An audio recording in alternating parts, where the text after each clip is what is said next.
Naku po, booking na booking po mga kabida ng Senate Committee on Foreign Relations na meron talagang ugnayan ito pong gobyerno po ng Pilipinas at yung International Criminal Court. Ano po, no? Dito ho sa pag-aresto po kay dating Pangulong Rodrigo Duterte at hindi lang po pag-aresto, simpleng pag-aresto mga kabida, dinala pa, isinuko pa mga kabida doon po sa International Criminal Court. Ano pa, no? Ito yung lumabas po na findings ng komite sa ginawa kong pagdinig po mga kabida dyan sa Senado. Taliwas doon ho sa naunang pahayag ng gobyerno ng Malacanang na hindi ho sila nakikipag-ugnayan sa ICC at wala hong ugnayan po na nangyari dahil ho kinikilala po nila yung pag-alis po natin sa ICC noong 2019 pero malinaw doon ho sa investigasyon, sa mga dokumentong nakuha po ng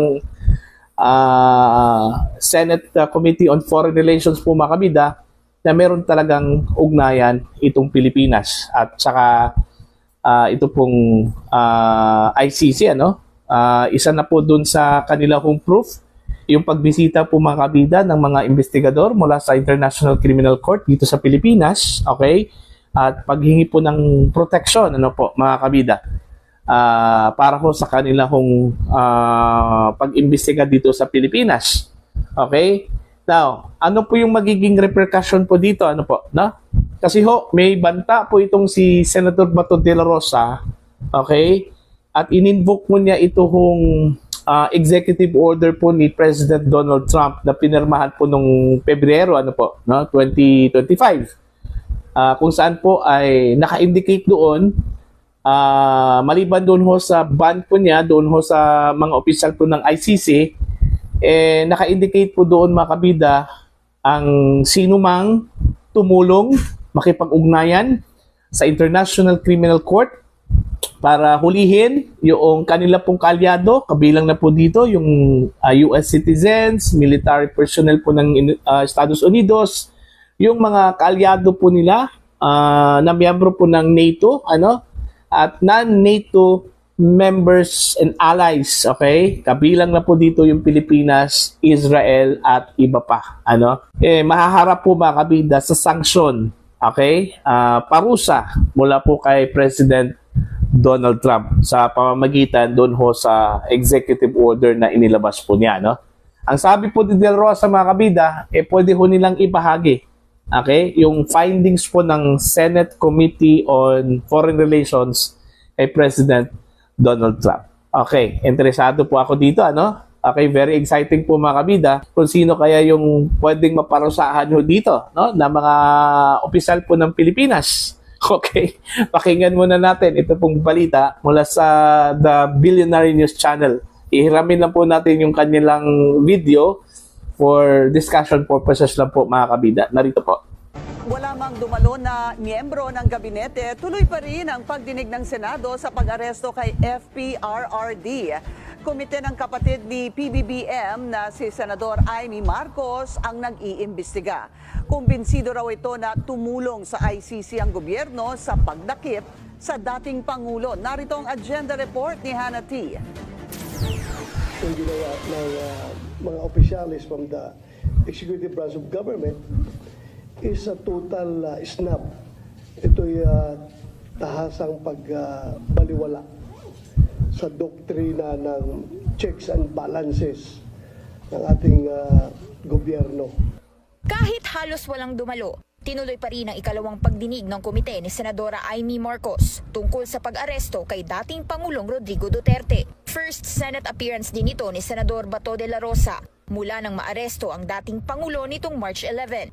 Ni isa sa mga miyembro ng gabinete hindi na sumipot, alinsunod sa invocation ng executive privilege ng palasyo na nakaugnay sa mga nakabimbing petisyon sa Supreme Court kaugnay ng pag-aresto. Isiniwalat sa hearing na may 4 na tauhan mula sa ICC ang bumisita sa Pinas noong 2024, kabilang ang mga investigator, interpreter at security expert. Humingi pa nga raw sila ng protection detail at transport mula sa gobyerno.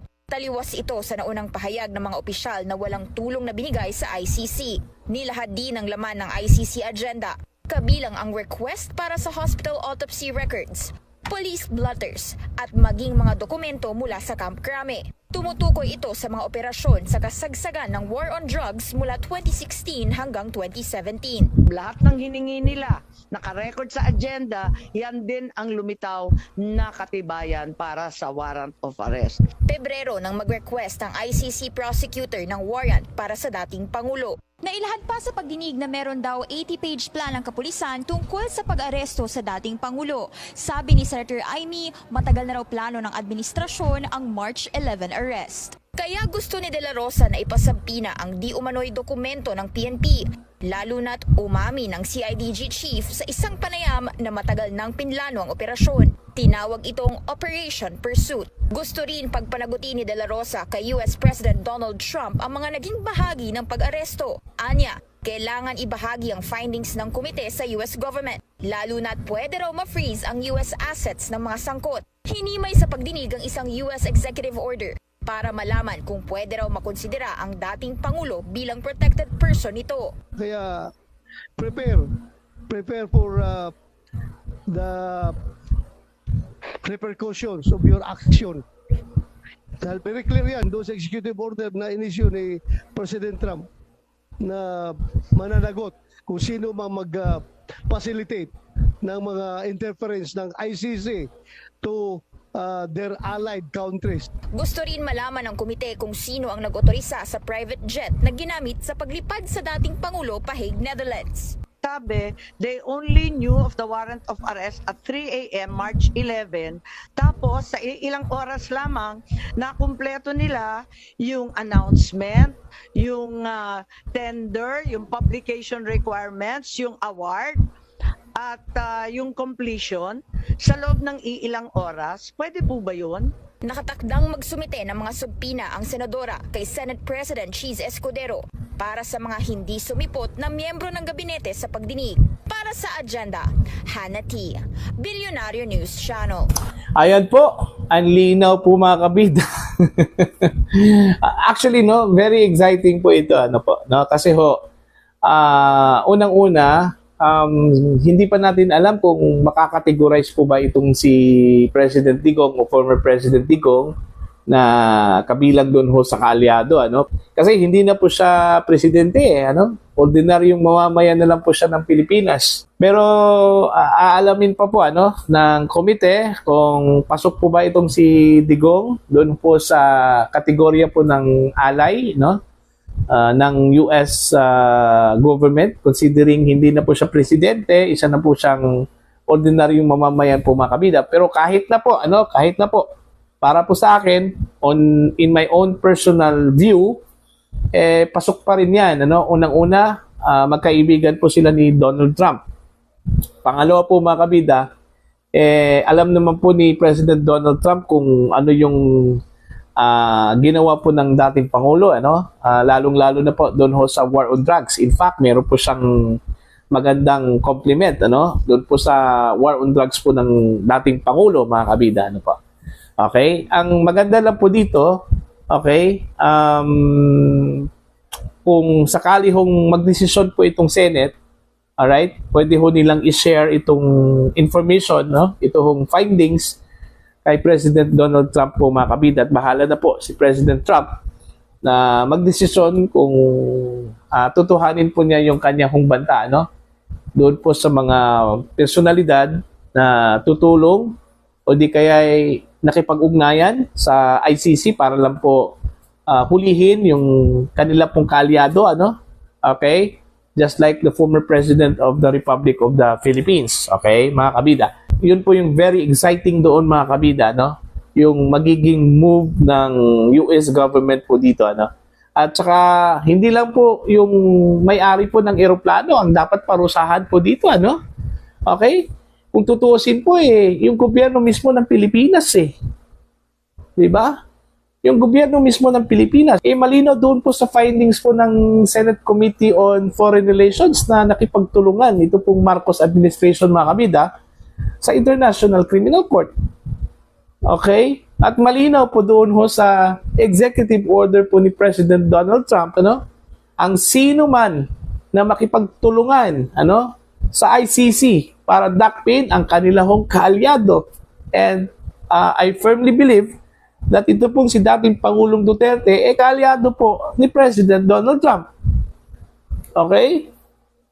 Mananagot po, okay, sa US government, mga kabida.